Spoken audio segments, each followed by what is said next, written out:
bonjour à tous. Merci d'être là. Merci pour votre disponibilité jusqu'à présent. Je suis pas l'antépénultième du coup, mais c'est intéressant comme mot. L'avant-dernier en l'occurrence, et on va faire une petite présentation ensemble. Ensuite, ça sera presque le week-end pour vous. Félicitations. J'ai l'impression d'être un peu en marge par rapport à la présentation que je veux faire. Nous, on va répondre à une problématique. On va poser ici directement la problématique qui est liée au savoir informel, à toute l'information qui se passe, mais qu'on ne voit pas passer en définitive. Et j'aimerais vous emmener un petit peu sur ce sujet-là. On ne le présente plus. Donc Vincent, je suis effectivement Senior Account Manager chez Bdiz. J'ai le plaisir d'accompagner des clients existants dans leur phase de projet, principalement sur leur stratégie, mais également sur toute la partie commerciale. Bdiz, pour ceux qui connaissent moins, c'est une plateforme LMS, appelons ça un LMS tout-terrain.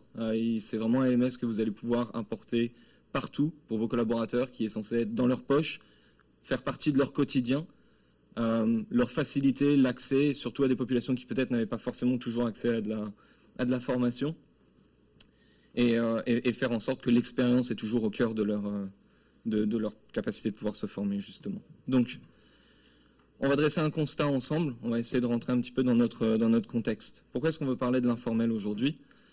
Alors, on va partir de ça, c'est que le constat, il est double. Premièrement, c'est qu'on se rend compte que dans les années 80, lorsqu'on acquérissait une compétence, cette compétence, elle était valable d'un point de vue d'employabilité pendant un certain nombre d'années.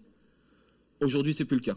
Aujourd'hui, une compétence, par rapport au poste que l'on recherche dans les entreprises, vous avez tous ce cas où chacune des personnes qui prend poste dans votre entreprise, en fait, est très souvent multicasquette. Et donc, ce poste à l'extérieur sur le marché n'existe pas. La personne, elle est là dans son expertise, avec tout ce qu'elle acquiert au moment où elle prend son poste, sur le moment. Et ses compétences, ses capacités à évoluer sur son poste, c'est des choses qui sont régulièrement rechallengées et dont elle a besoin justement de pouvoir continuer de récupérer de l'information. Donc, le premier constat, c'est qu'il y a une accélération du besoin en compétences, ce qui fait que le besoin d'information, c'est un processus qui est réellement continu tout le long de la vie du collaborateur. Ce qui fait que ça devient pour le collaborateur non plus le côté formation, quelque chose qu'il va attendre, mais c'est un besoin qu'il va aller rechercher. Il y a besoin d'aller chercher cette information. Deuxième constat, c'est que du coup, le fait qu'il y ait besoin de cette information, il y en a besoin là, maintenant, tout de suite. Il y a encore trop souvent des dispositifs qui sont mis en place. On va chercher l'information sur le terrain, on va faire une enquête de besoin, récupérer les infos, essayer de créer le dispositif de manière pédagogique, puis le diffuser. Il vous faut combien de temps pour faire ça? Il vous faut 3 mois, 6 mois? C'est pas possible par rapport aux besoins dont il y a besoin maintenant.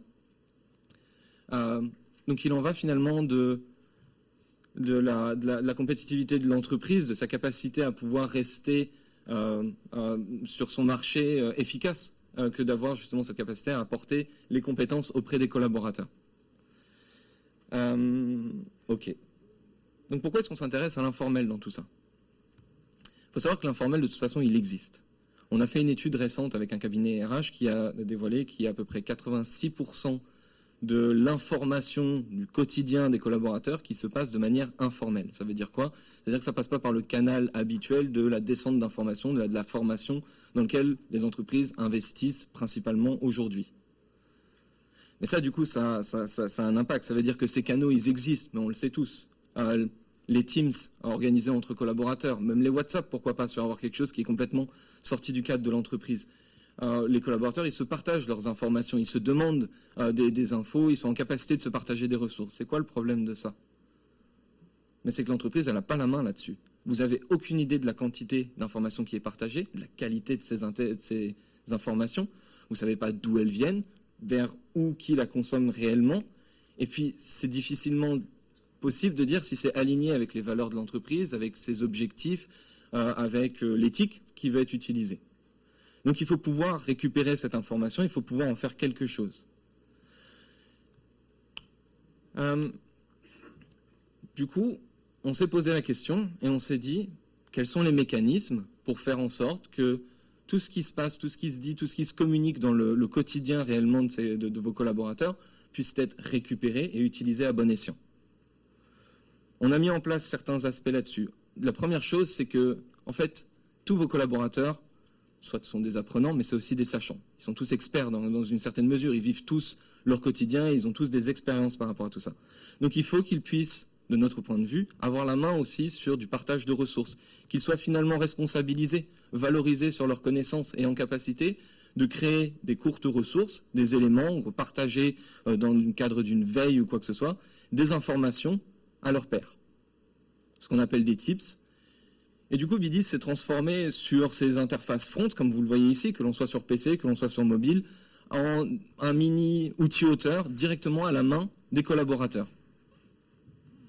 Donc on va amener comme ça de l'expertise, on va se partager des informations, mais ça c'est bien si on arrive à l'organiser tout ça. C'est comme YouTube. YouTube, on peut mettre plein d'informations dessus, mais au final, on s'y perd. Donc il faut organiser cette information. C'est bien d'aller chercher des ressources, mais après il faut pouvoir les quantifier, les qualifier. Donc il va y avoir une logique de... Il y a un petit côté stroboscope avec ce GIF, c'est intéressant. Ça... Voilà, bref. Il y a des logiques de communauté. On va essayer d'organiser tout ça, on va faire en sorte que vos collaborateurs puissent se retrouver par affinité, par description de poste, par compétences, pourquoi pas, ou sujets sur lesquels ils souhaitent se développer. Donc c'est la même chose finalement que ce que vous avez aujourd'hui sur vos Teams, vos Slack ou les réseaux WhatsApp, mais simplement maintenant vous l'avez à l'intérieur de votre outil de formation. C'est canalisé. Top. Bon, maintenant on a de la ressource qui vient du terrain, du quotidien de mes collaborateurs. Avant d'aller plus loin avec ça, on va reprendre les bases.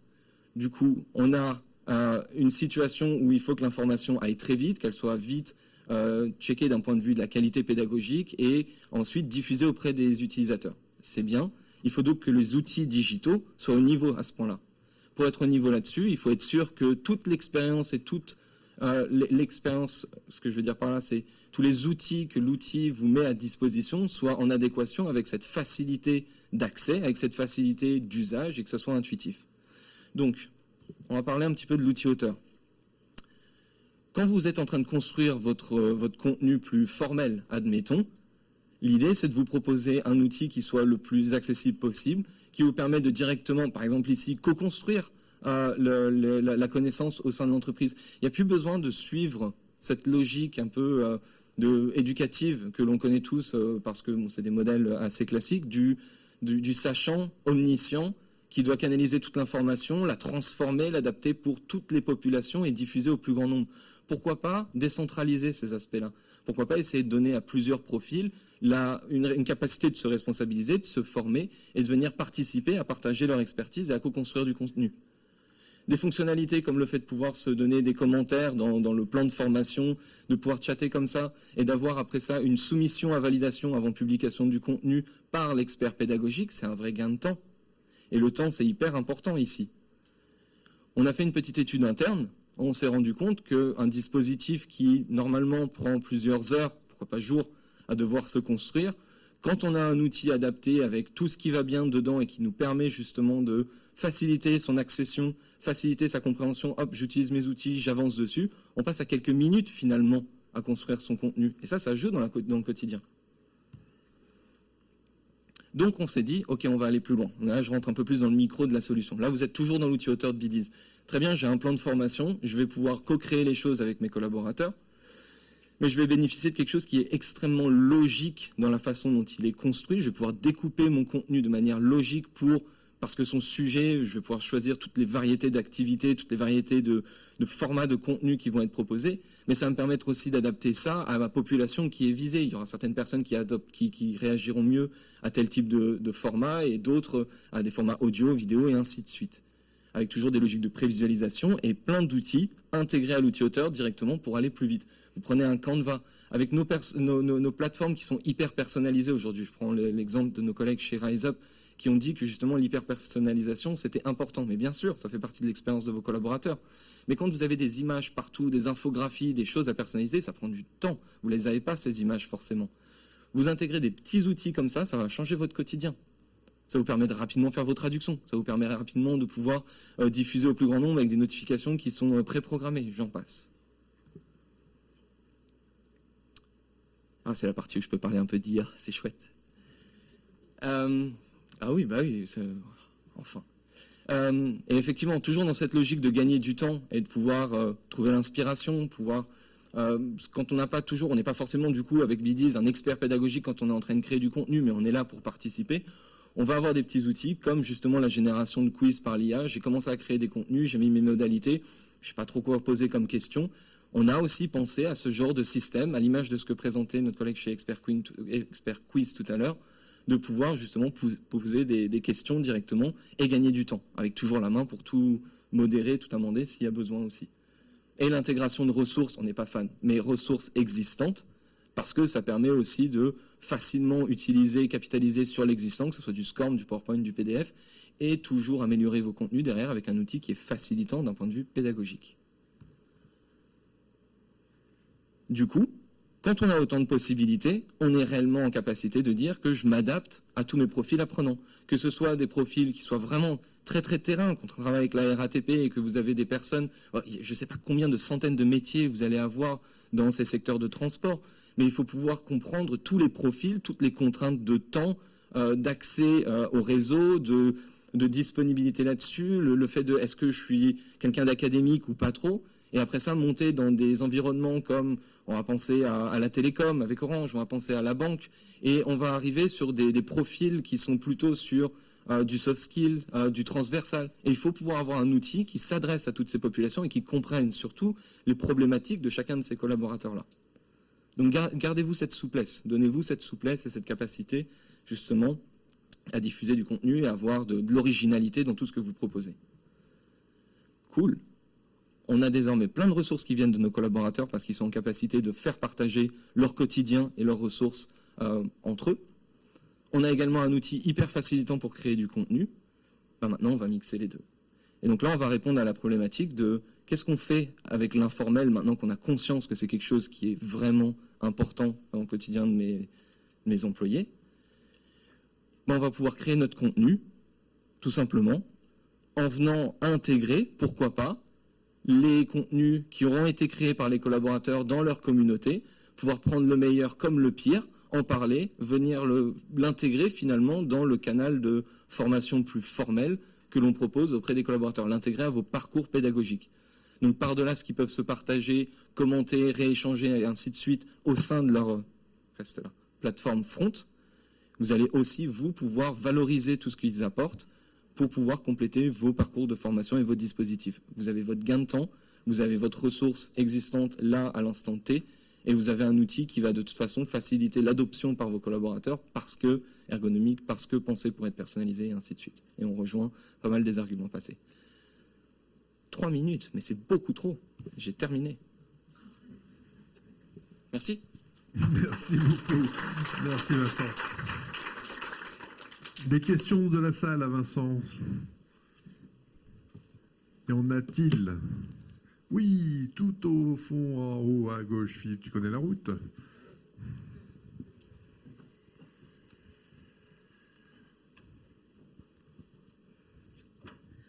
Bonjour, merci pour cette présentation. En termes de contenu, donc vous avez dit effectivement de prendre tout ce qui est informel. Est-ce que ça peut aller jusqu'au fait d'utiliser des G-Sites d'entreprise ou des communautés qui existeraient dans l'entreprise, comme des pages hub ou des trucs comme ça? Ou est-ce qu'il faudrait vraiment que ce soit quelque chose de plus formalisé dans un format particulier? Aujourd'hui, par ce contenu généré par les utilisateurs, que l'on entend par là, c'est qu'en gros, vous avez à travers l'outil dans la plateforme BDIS directement la capacité de vous retrouver et de partager ces ressources. Donc ressources, ça peut être un article. Donc j'ai lu un article intéressant, je souhaite le partager, ou je crée cet article de toute pièce et je le diffuse dans ma communauté, dans mon groupe de référence, dans ma plateforme de formation. Si j'essaie de comprendre la question, c'est par exemple, vous avez dans Google la possibilité de prendre de l'analytics et de pousser ces informations dans l'outil, ou est-ce qu'il nécessiterait une intégration particulière?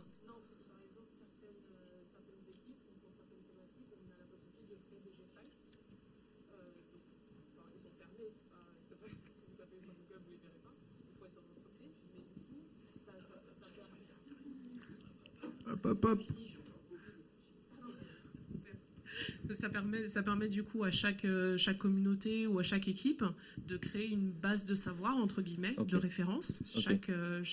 Quand les personnes ont besoin d'avoir des informations, le focal point les pointe vers ce G-Site où tout est là.